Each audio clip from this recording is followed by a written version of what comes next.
Hello dear students, आपका स्वागत है हमारे channel physics numerical problems and solutions में। तो इससे पहले हम आज का वीडियो स्टार्ट करें, आपसे रिक्वेस्ट है कि हमारे चैनल को शेयर कीजिए, सब्सक्राइब कीजिए और हमारे वीडियोस को लाइक कीजिए। आज का जो क्वेश्चन है वो क्वेश्चन नंबर 12 है। आईआईटी 2026 में पूछा गया था, क्लासिकल मैकेनिक्स का ये क्वेश्चन है। यहाँ पर इसमें आपको एक पोटेंशियल दिया गया है ये वाला, और हमें बताना है कि इनमें से कौन सी स्टेटमेंट हमारे पास करेक्ट नहीं है। तो सबसे पहले जो स्टेटमेंट है फर्स्ट ए वाली देख लेते हैं।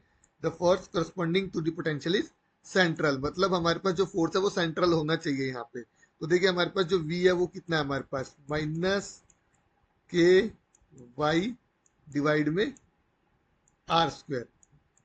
ओके, ये है। तो अब फोर्स हम निकाल लेते हैं। फोर्स हमारे पास कितना आएगा, एफ वाई निकाल लेते हैं यहाँ पे, क्योंकि वाई डायरेक्शन है यहाँ पे ये। तो एफ वाई जब हम निकालेंगे तो ये हमारा क्या आएगा, सेंट्रल नहीं आएगा, -dv/डेल्टा बाई डेल्टा वाई हो जाएगा यहाँ पे। और ये सेंट्रल नहीं आएगा क्योंकि यहाँ पर भी हमारे पास नीचे वाई है डिफरेंशिएशन में।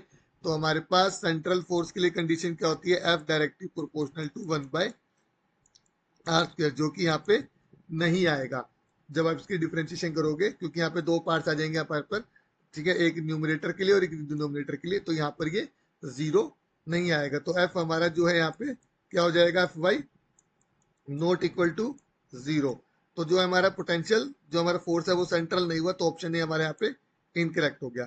अब दूसरा आते हैं हम एंगुलर मोमेंटम के लिए। तो देखिए जिस तरह से हमारे पास ये लीनियर फोर्स होता है यहाँ पे, उसी तरह से हमारे पास टॉर्क होता है एंगुलर फोर्सेस के लिए, यहाँ पर रोटेशनल के लिए।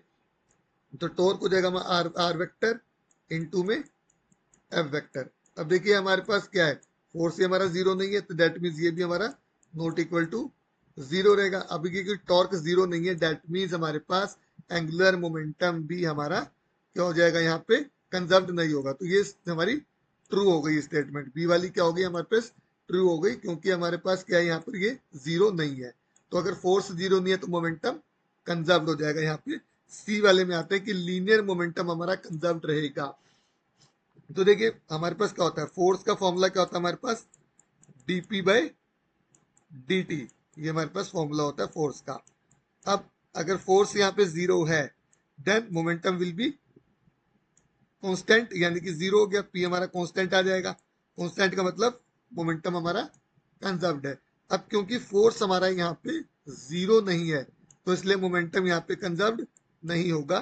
तो ये ऑप्शन हमारा कैंसिल हो गया। और सेम चीज हमने यहाँ पर अप्लाई करी है, इसलिए हमारा एंगुलर मोमेंटम यहाँ पे कंजर्व्ड नहीं था। तो आई होप स्टूडेंट्स आपको ये समझ में आया होगा, तीनों पॉइंट्स किस तरह से हमने यहाँ पे किए, फोर्स से रिलेटेड थे तीनों ऑप्शन। अब आ जाते हैं हम एनर्जी पे। तो देखिए एनर्जी हमारी जो है यहाँ पे, पोटेंशियल में कोई चेंज नहीं आ रहा है यहाँ पर, क्योंकि पोटेंशियल हमारी टाइम डिपेंडेंट नहीं है। तो जब तक पोटेंशियल में कोई चेंज नहीं है, काइनेटिक एनर्जी में कोई चेंज नहीं है, तो एनर्जी भी हमारी यहाँ पे कंजर्व्ड रहेगी। E will be conserved if there is no change in potential और इन दी काइनेटिक एनर्जी।